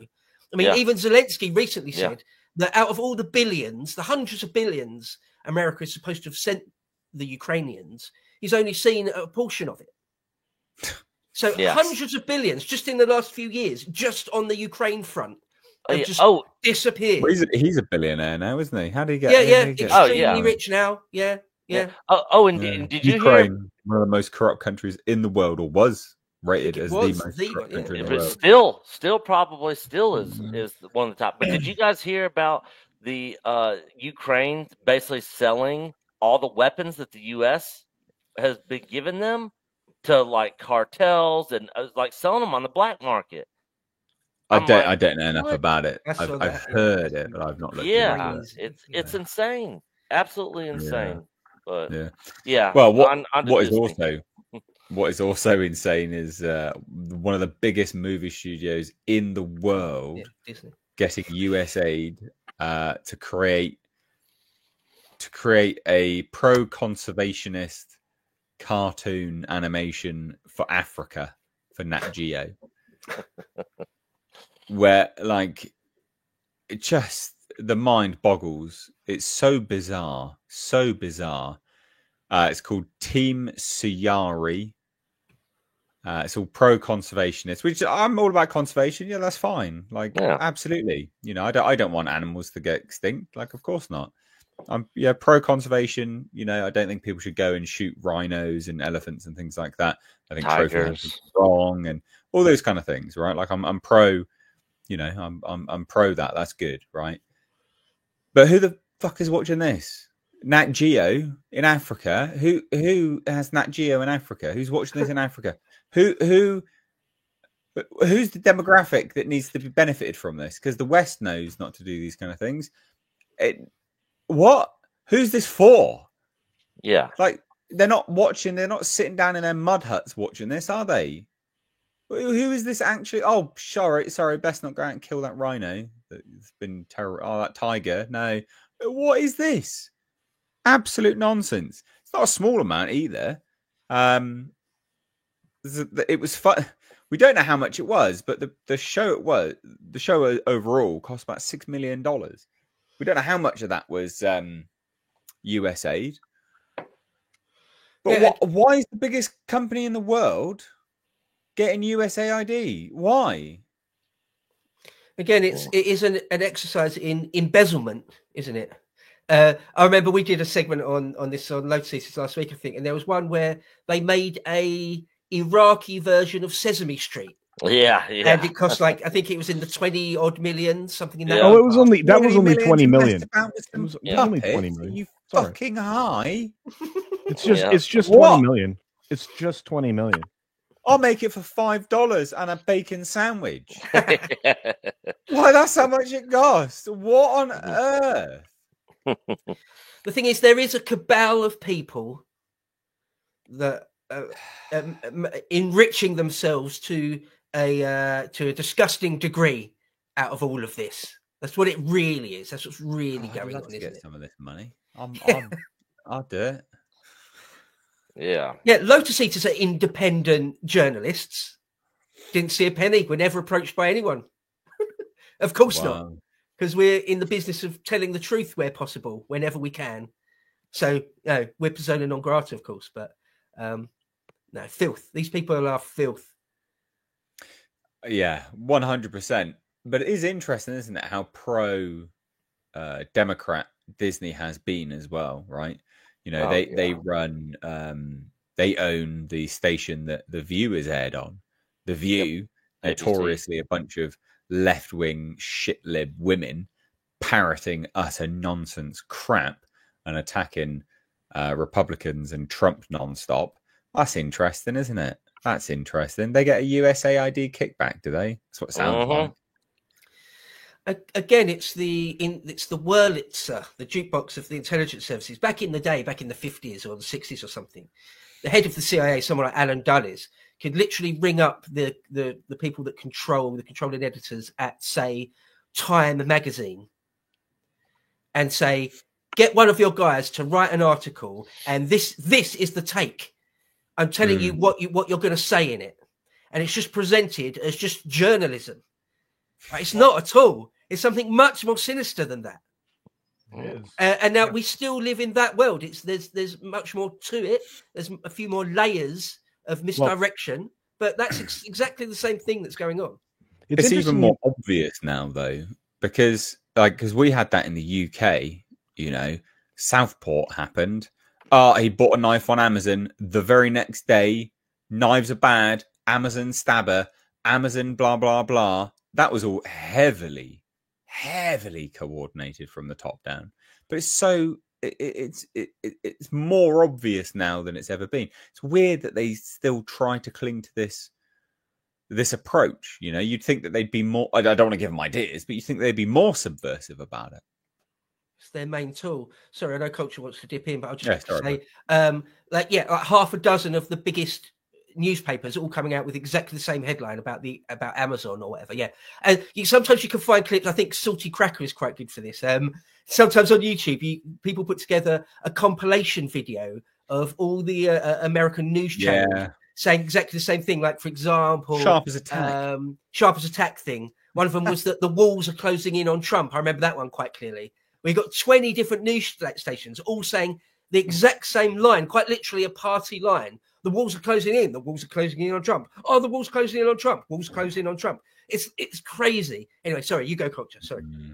No, you guys are fine. All I have to say is it's interesting you mentioned Dulles. He's now going to be tied to the JFK assassination. We're about to see all of that. Dulles was such a scumbag. He managed to get an airport named after him. And he is a complete or was a complete shitbag. He was a person that was hell-bent on controlling the world. The problem is that he came out of the Rockefeller side of the equation, which gave us all of the bullshit that we have to deal with right now, and the Council on Foreign Relations and all of this other stuff that's heavily stacked against the actual countries and the sovereignty of the countries around the globe. Most specifically right now, the United States, since we are the last bastion of liberty at the moment. But, they're the only thing that we can do in order to preserve the Western world is dismantle this crap as soon as we can. USAID is only the first salvo. We're about to go through every single department and slush fund that exists within our government.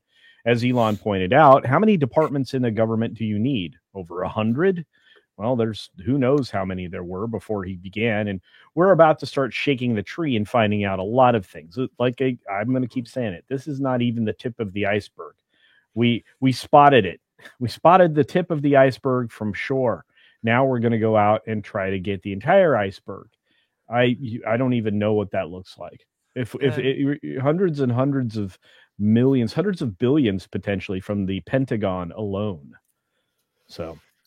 One thing I'll say, I think you're absolutely right, Culture, absolutely right about Alan Dulles. I wrote an article for Load Seaters a long time ago called Dealey Plaza's Telltale Heart, reference to Edgar Allan Poe.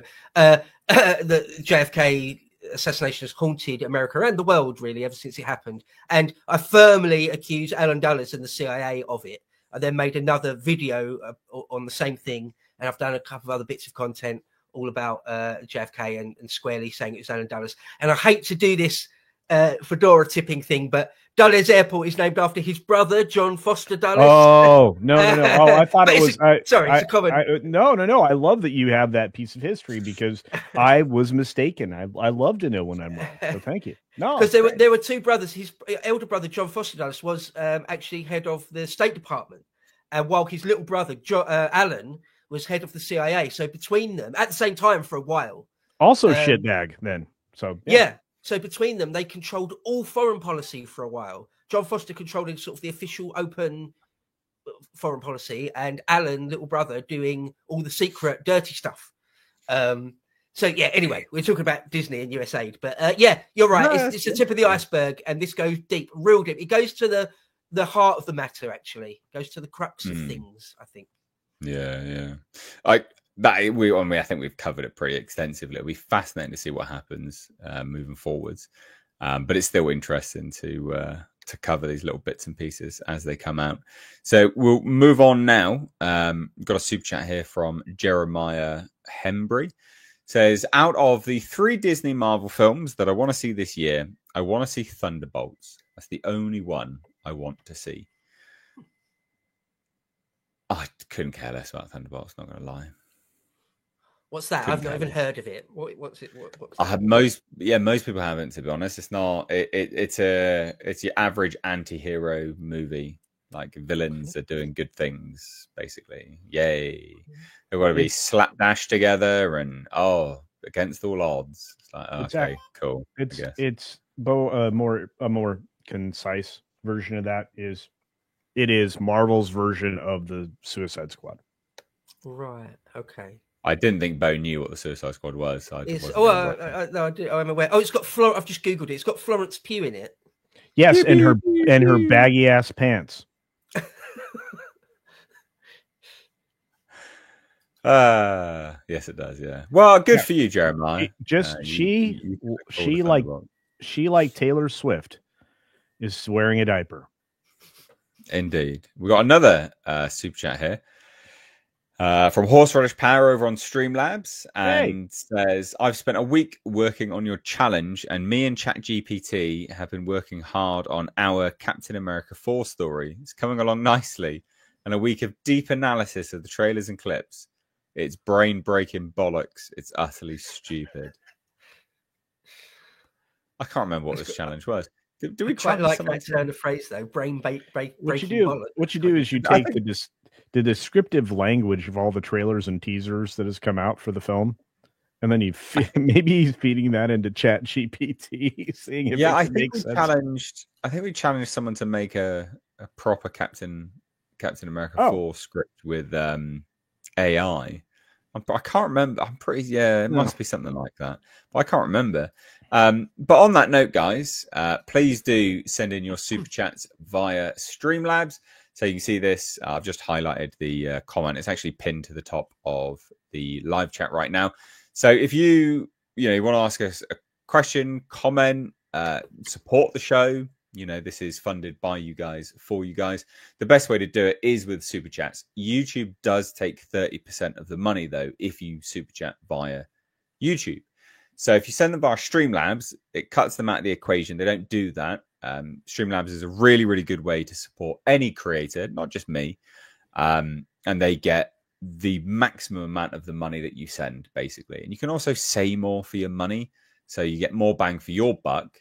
And there's more that actually ends up with the creator. So it's well worth doing. But again, we've got a few more topics left. If you want to, throw in a buck or two and ask something, please do. But I thought I would highlight that there. So glad we got you here for this one, Nick. We are going to move on now to this.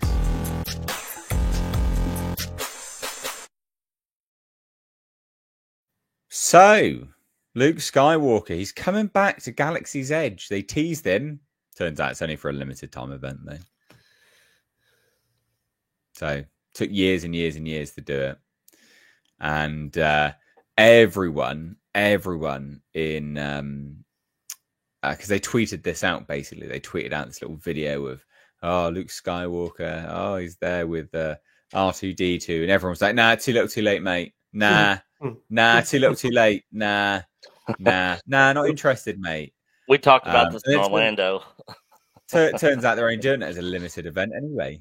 So they're too little, too late, and it's not enough regardless. So what do you think of this, Nick? Do you want to give us on this? So apparently, Star Wars expert. So apparently, and I cannot confirm this to be 100% fact, but apparently the person playing Luke Skywalker in the little ad is actually a woman. People say that, but I can't see it. I've looked at the ad. I can't see.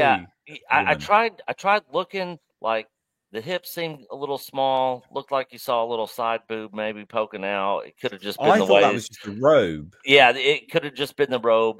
So I'm not sure. That would be ridiculous if they did do that. So that might not be true. But I heard that floating around out there. But yeah, no, I'm in complete agreement. This is too little, too late. They had their opportunity at the end of Mando season 2 when fans actually started coming back. And then after that, the Gina Carano firing and all the shit that we've gotten after that, people don't care anymore. Luke Skywalker's back. Oh, great. Have you seen Mark Hamill's tweets the last couple years?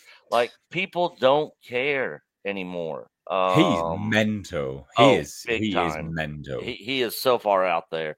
But yeah, it's this isn't going to do anything. They might get a little small bump from people that aren't really on social media and pay attention to that stuff, but it's going to be insignificant. I actually tried going to Disney. I couldn't get in. Long story, but I refused to pay. So I thought I was going to be able to get in for free. And apparently so one of our channel members, his nephew is a cast member there. Well, he's not any of the stuff. He's a lifeguard at the resort pools, basically. But he was going to get us in for free, but all the guests have to be there at the same time. And so since I didn't get there with my late self at the same time they did, I couldn't get in. Nick, you're never late. Yes. No. So, they went at like 10 in the morning. I'm like, man, I'm not up at 10 in the morning. I was like, I'm actually going to go to bed at a decent time tonight, and I'll be there at a decent time, but it ain't going to be no 10 o'clock. And so, yeah, I did not get in, and I refused to give them any money. So I just didn't go. And it wouldn't have mattered if Luke Skywalker was there at that particular time or not. It was going to be $200 and something that they were charging for just a one. It was half the day was already gone. So for half a day, they were going to charge like $200 and something. And if I just wanted to go see Galaxy's Edge, it was going to be like 180 something. And I was like, nope, screw that. Not doing it. Like maybe if it was like $40 or something, maybe I would have been like, just to go check it out, see what it's all about. I might do that, but I didn't even want to do that. So yeah, this is a big nothing burger. This is not going to do anything to help their cause at all over there.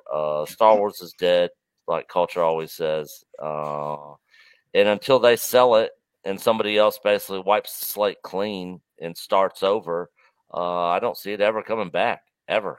And Marvel is, pretty much in the same boat too. So True. So a quick question. Was it going to be the Mark Hamill dressing up as? No. So it's not even Mark Hamill. No. How is that of any value to anyone? What? It's basically a cosplayer. It's basically a cosplayer walking around the park dressed like Luke Skywalker, and that's it. It's like, good. One. Look, so I could go buy a black robe and a Luke lightsaber too. And I can walk around my own house and look in the mirror and see Luke Skywalker. What? Come on now. Yeah, it's absurd. That's just absurd. I did. They do still have the Star Wars Star Cruiser Hotel signs still up. Do they? Yes. And so I drove. So apparently you got to pay to park. Well, I went into the Star Wars Star Cruiser Hotel entrance, and they had gates blocked because I wanted to get pictures of the building and check it out. And security made me turn around. But basically, I got in and didn't have to pay for parking by taking this other entrance into the parking lot where the park is. So yeah, that office space is blocked off. Security's sitting there, and yeah, it's all a failure. The whole thing is a failure. The whole thing, the movies, the shows, the parks, it's all a failure. They completely failed with this IP, and they were given gold. They should have had dump trucks of money backing up to Disney and just dumping money at their front door, and they completely squandered it and ruined all of it. But it was cheap as well. You got to remember the amount they bought Star Wars for. It was relatively cheap, all things considered, for what they had the potential to earn from it. Oh, yeah. I mean, just with merchandising alone. Yeah, just merchandising alone, that they should have recouped at least half of it by this point. But Lucasfilm, they should have been able to do the whole thing, I think, to be honest. Yeah, I mean, they very well could have, but they don't know what the F they're doing over there. What a terrible waste it is, apart from anything else. Yeah. Of so many people of our age or so, or even slightly older than me, big part of their childhood and even their identity, the original episodes 4, 5, and 6. One small, perhaps, I wonder what you think of this, Nick. One small silver lining might be that the absolute car crash of everything other than the original episode 4, 5, and 6, does that maybe burnish those original 3 films even more? It puts them in higher relief. That those original ones will become even more beloved, if anything, in contrast to the shit show. Sorry. It just depends on the individual. There's a lot of people out there in our community and a lot of other YouTube channels that cover a lot of Disney Star Wars stuff that they won't even watch the original trilogy anymore. So they're like kind of on the opposite side where they're like, it ruined the original trilogy for me. I can't even watch those films anymore. For me, and I could definitely speak for Coach on this too, because we've had this conversation. Those original films, I could still watch those any day of the week, anytime. Nothing Disney's done has ruined any of those movies for me. They're still my favorite movies of all time. So yeah, I mean, I will say that the prequels, even though they were done by George, the Clone Wars did help a lot of people like those films more. But there's nothing Disney could do to make people like that sequel trilogy or any of this other garbage they've made any better. So yeah, the original films are still definitely loved by millions and millions of people for sure. But for a lot of people, you know, it's turned them off from any of it. Where they can't even watch those movies anymore. But I'm not in that camp. No, me too. Nothing will stop me from loving episode 4, 5, and 6. Yeah. So it doesn't matter how many infuriating lefty tweets I see from the real Mark Hamill on Twitter. It doesn't matter. Yeah. I still love 4, 5, and 6. Yeah, episodes 1, 2, and 3 are a bit crap, but that's it. And everything else is just pure dog shit. Yeah, it would be like looking at Kurtzman Trek and being like, I'm not watching TOS or any of the Star Trek films anymore. Like I still like all that stuff as well. You know, none of Star Trek Discovery, none of that Kurtzman Trek garbage nonsense has ruined any of the Star Trek stuff for me either. So, yeah, I kind of compartmentalize those and you know, have them in their own little separate box, and that's where they'll stay. Yeah. And in the 80s, Kenner toys too, because I'm a huge fan, because I actually grew up during that time. I absolutely love, and I'm still trying to complete my original Star Wars Kenner collection, which I did own at one point in time, and you know, I had to sell it all, unfortunately. But I have them all. Yeah, I want to. I'm working on rebuilding it. Very nice, very nice. Well, well, there you go. Nick, just a quick reminder: Star Wars is dead. Yes, it is. Okay, just so you know. Yeah, and the fact that they can only put decent face actors in Disneyland says loads about the modern Disney company. Yeah, they've so severely cut back on face character entertainment that I'm surprised they'll even, you know, offer to spend money on a Han Solo and a Luke Skywalker look-alike, because it's rumored that Han Solo may be a walk-around character too. Yeah, and just to be clear, Disney Star Wars is dead. George Lucas Star Wars is still very much alive. For a lot of people. I don't know. I think maybe cinematically are correct. But unfortunately, we watched all these people get old and stupid. Oh yeah, as far as the actors, I kind of pushed them out as well, because Harrison Ford has lost his mind. Mark Hamill, he's been gone for a long time. And most all the other ones from especially the original trilogy are dead or really, really old, to where they don't even really make public appearances anymore. So yeah. Well, I'm glad to have you here for this one, Nick. We will move on from that now. Got another update from Horseradish Power on this challenge about Captain America. So he says it was at the end of January, a Thursday stream. I'll email the documents to Culture when it's better done. I'm working to have Sam show he's worthy of the mantle of the shield and make Ross a more positive character, a man trying to be a good leader. There you go, Culture. You're going to be getting a whole script of Captain America 4. I can't remember doing this. It does sound like something that we would have done, to be honest. Challenge people to write a better script. Wouldn't be hard to write, to be fair. With ChatGPT, no, not really. Anyway, so we're going to move on to this. This one's not really a surprise.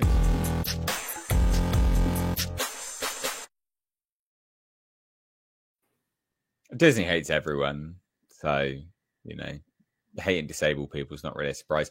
They've been hit with a class action lawsuit over disability access services policies. It alleges mistreatment of disabled people at their theme parks.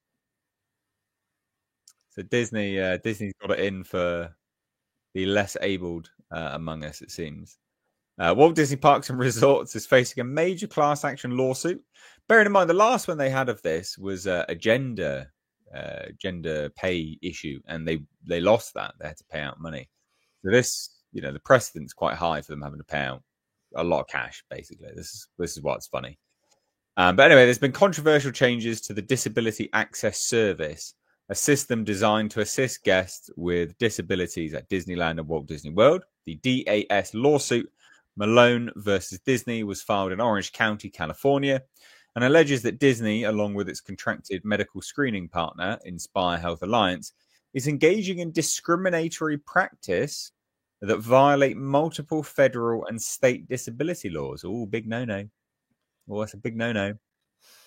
So what does the lawsuit allege? Well, violating the ADA and Civil Rights Act. So according to the complaint, Disney's new DAS policies unlawfully restrict access to the service by limiting eligibility to guests with developmental disabilities, such as autism. The plaintiffs argue that this revised policy discriminates against individuals with physical disabilities, violating the Americans with Disabilities Act, the California UNRRA Civil Rights Act, and Health Insurance Portability and Accountability Act, the HIPAA. And also the California Confidentiality of Medical Information Act. So pretty fucked on this, to be honest.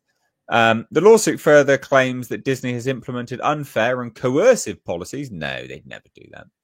Requiring guests to disclose private medical information in non-confidential settings, violating their privacy rights. It also challenges Disney's requirement that disabled guests sign an allegedly deceptive and unenforceable class action waiver before they can even be considered for DAS accommodations. So the heart of the controversy is restrictive eligibility criteria. Disney introduced sweeping changes to its DAS program, citing concerns over excessive use of the service. This rather conveniently came right around the time that Disney rolled out Genie Plus, its paid FastPass system. FastPass was once included in the price of a Disney Parks ticket, so it was free, effectively, at one point. The new policy significantly limits DAS eligibility to guests who, due to a developmental disability like autism or similar, are unable to wait in a conventional queue for an extended period of time. I mean, if you can't walk, you can't really. You'd have issues waiting in a queue for a long period of time, wouldn't you? To be fair, but they're like, no, if you've got autism, mate, that's it. You can't wait in a queue. What a weird criteria. Previously, DAS was available to a broader range of disabled guests, including those with mobility impairments, chronic pain conditions, and other physical disabilities that made prolonged waiting in line difficult, which makes sense. I mean, you want to go to Disney Parks and you can barely walk. It makes sense that you'd be part of that, to be honest. I think I don't really see an issue with that. Oh, but they do. So the lawsuit argues that this shift is not only exclusionary, but also illegal, as the ADA and whatever act prohibit businesses from imposing eligibility criteria that screen out or tend to screen out an individual with a disability, unless such criteria are necessary for the provision of the goods, services, facilities, privileges, advantages, or accommodations. Pretty mental. Pretty mental. That's kind of it, really. What do you think? This shouldn't be surprising to anybody. The moment they changed this, it was all about profits. They are doing everything they can here to make people with disabled children or even disabled adults suffer. They have to kick out extra money for a whole day of Lightning Lane if they want this to even be a fair or reasonable period for people who really can't stand in lines. They put them through an illegal rigmarole to interview to see if they qualify for this new stretch, which violates a whole number of laws. And this is one that they've got them dead to rights. This is one This is a lawsuit that is going to call Disney out. This is going to be one of many where people suddenly realize that the value proposition for any theme park entertainment from Disney is not worth it anymore. And it hasn't been for probably about 9 to 12 years. So there's that. I don't know if all those Disney lawyers ever actually get sleep. They have so many lawsuits. They have got to be putting in a ton of overtime, and I cannot. This year we're going to get tons of good stuff on Disney lawsuits with the Gina Carano stuff. This, yeah, it's gonna be a good year. But yeah, so I like I said, I didn't actually go into the park, but I went to all 4 different parks on the skyline there, and I actually didn't see any disabled people, and if I did, I don't remember, but I really didn't see any. I don't know. We go against disabled people, Nick. Huh? We go against disabled people. They're not like me. They're invisible to you, are they? Yeah. No, I really didn't. And they have a section for when you go through the little metal detectors, if you're in like a wheelchair and all that sort of stuff. And I was standing outside that part of several of the different gates for some of the different parks, and I actually never saw any. So, but yeah, this is just more nonsense on Disney's part. They'll probably end up losing this one too and have to pay money out. And then they'll have to go to BlackRock and be like, what kind of woke messaging do we need to put out now for you to give us more money? And I don't know. It's Disney's joke. I don't know how Bob Iger and Kathleen Kennedy still have jobs over there. Or any of the people on the board there. I mean, it's a complete joke. Go on then, Bay. What, I can see you. Yeah. Grimacing halfway here and there. Yeah. Oh boy. We're in Frown Town. Oh boy. I remember. Do you know what it puts me in mind of is years ago, South Park did a thing where they sort of depicted Mickey Mouse. Do you remember that as like a real hard-nosed badass, worse than that, like a gangster who had like a highly happy, clappy public persona, but immediately like the facade would drop, and he's like the most cynical gangster you can imagine.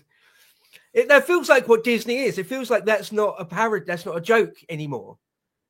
That is what they really are. I mean, it's hard not to come to that conclusion with all the stuff that is constantly coming out, from the pedo stuff to the wokest commie agenda to this sort of thing. To we did a bit, didn't we, where someone had an allergy and they died, and they were trying to not pay out. Or just because of Disney Plus, a slew, story after story of evil stuff. Yeah, like signing the Disney Plus things means you can never prosecute them for anything ever. Like it's like proper evil. It's like genuinely evil shit. But not just one or two or even 3 or half a dozen examples, but just an endless cavalcade of it. What the hell? What the hell? Yeah, fuck them. It's amazing their public image is as good as it is, actually, isn't it? Really? Yeah. How it's amazing so many people don't hear Disney and go, oof, oof. Yeah. How have they still got the reputation? How isn't everyone aware that they're sort of evil? I did see just a parody video, an animated joke video on YouTube the other day, and it was about it was called like adult Disney fans. And it parodied them really bad, just like mindless, obese, like infantilized women. Sounds about right, I think. Big fat idiot women that want to go to Disneyland and where Mickey Mouse is still. Right? It's like I don't know. I've never been to any one of their parks ever. Actually, I did go to Euro Disney once, many moons ago. I've yeah, never been it to was- any of them. It was a bit of a shit day, really. I didn't particularly enjoy myself, but the rides were mediocre, and the rest of it I couldn't care less about. But yeah, like who isn't aware that Disney are a bunch of scumbags? I don't know. Yeah, it's kind of common knowledge these days. It seems like. You think so? Like they have, yeah. You think it would be common knowledge? It isn't, though, is it? I mean, this very clearly is a cynical change an evil change by Disney, because they had too many actual disabled people in their queues, so they were like, or jumping the queues. So we're like, we'll restrict that to like very, very specific disabilities now. So why would you do that? That's clearly it's a cynical, yeah, like it's a horrible thing to do. Like, oh, you must have autism. Like, what? What about people that can barely walk, mate? What about them? No, they're fine. No, they can stand in that queue. It's about not being able to stand in a queue. Oh, they're fine. Don't worry about it. Autism. No, mate. They got roaming psychiatrists walking around the park making snap diagnosis on people. Apparently, you have a 45-minute interview about it all. What? Yeah. Yeah, that's true. Actually, Marvin, who wrote the story, actually revealed that today on a couple of broadcast shows he was on, that he was standing to the side of somebody that had to go through a DAS interview, and it took the better part of 45 minutes. So, and they asked some very, very tough questions that are prohibited here in the States to be asked, on top of the fact that they also try to trip you up and trick you into saying something different so that they can deny you, because their motivation is to make people pay. Disney used to be part of Give the Kids the World and other charitable programs. Obviously, they have zero interest in being charitable. So you say interview, what you've described is an interrogation. Yes, that's it. Exactly. Yeah. Does everyone remember Frackoff Fegelkrab reminded me? Disney threatened a family over the use of Spider-Man on a child's grave headstone. Do you remember this? It's true. They threatened to do what, sorry? They threatened the family of, their child had died. They wanted to put Spider-Man on the child's headstone. They're like, no, you can't do that. No, it's copyright. Can't do that. Not allowed. Yeah, they were going to sue them. They were going to sue the family. They were going to sue them. That's truly evil. It's not evil shit. It's not close to being evil. It's not like evil. It's not evil adjacent. That is evil. Well, hey, let me add to that. 3 daycares were sued by Disney to remove Disney characters from the walls that were murals in the daycare. I vaguely remember something about that as well.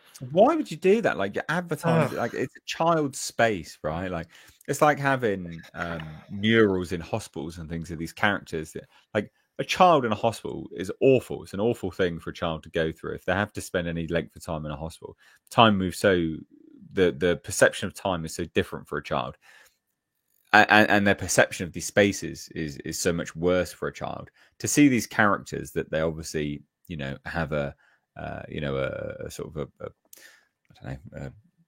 a love for, right? So it gives them some sense of homeliness, and then Disney's like, no, you can't have that. Not allowed. It's like nonsense. I'm sure they do it for hospitals, daycares, whatever. If they're willing to threaten a family with lawsuits because they wanted to put Spider-Man, this child's favorite superhero, on a gravestone, they're like, no, you can't do that, mate. They're willing to do anything. Absolute scum. That's horrible. That's actually a bit sickening. I'm glad I haven't eaten since lunch. I fucking puke. Well, but Disney does that. Whereas, believe it or not, Illumination, which is owned by Universal Comcast, who are about to be sued for their DEI by the FCC. Anyway, they allow for people to use Minions, despite the fact that they own the copyright. It's advertisement, isn't it? It's so advertising for them, and why would you not? So you've got them in preschools and probably on some tombstones and such. They're not going after people for those types of uses, whereas Disney, they suck. They're freaking evil as hell. Can you imagine being that person working in Disney's legal department, working on the case of taking the family to court over that kiddie's tombstone or the murals on the wall? Like, that's your job. At what point would you have any sort of self-reflection and be like, am I the bad guy here? Oh, am I doing something morally and or ethically wrong? Those scumbag lawyers that they don't give a crap. They're right there with Disney. Oh, well, we can get money. Okay, yeah, let's get them.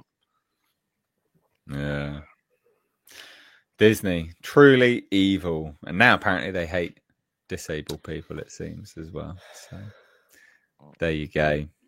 That rounds us out. That is our show. It was a good show. A big 200 hanger. Yeah, 200 episodes. 2 years. 2 years have been going on for. Again, thank you so much, everyone, for joining us and this, growing into what it is now. Do appreciate it. Thank you. We'll be back, of course, on Thursday for another show then. But first and foremost, guys, what you got going on? Over to you, Bo. Right, people can find me on the podcast of the Lotus Eaters. Also got live at 1 p.m. Greenwich Mean Time, a couple of times a week, sometimes 3 times a week, sometimes once. My own show on there also called Epoch's, history-themed content there, a few hundred hours of straight-up history-themed content there. Also, but some of that is behind the paywall, but completely free is my own channel, just History Bro. Again, a few more 100 hours of just history-themed content. Everything from ancient Assyria or Göbekli Tepe through to Richard Nixon. So all sorts of things there. You can also find me just on Twitter, or X rather, just under my name, Bodade. And I've also got that project we're trying to get off the ground with Nate, The State of Politics. Do check that out and subscribe if you haven't already. Excellent. Nick, we got going on? You can find me over at EchoBase Network Thursday nights, 7 Central, for our weekly live stream, and then Friday afternoons, EBN Cast at 2:00 Central Time. Awesome. Culture, we got going on?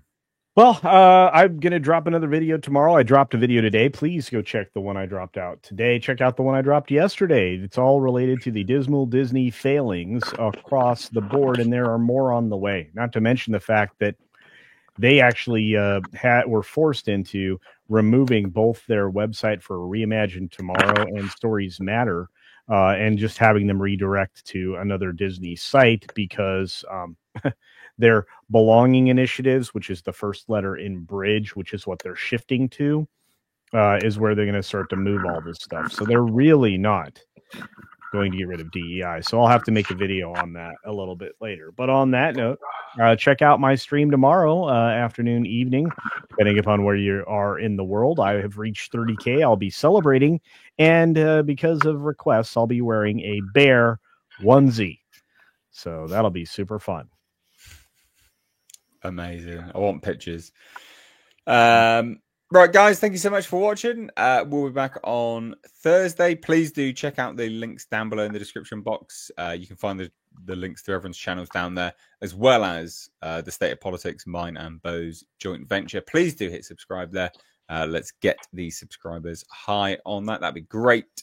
You can enjoy the fantastic content that is there, because it is fantastic content. But from me and everyone else, thank you so much. Take care. Bye-bye. Okay.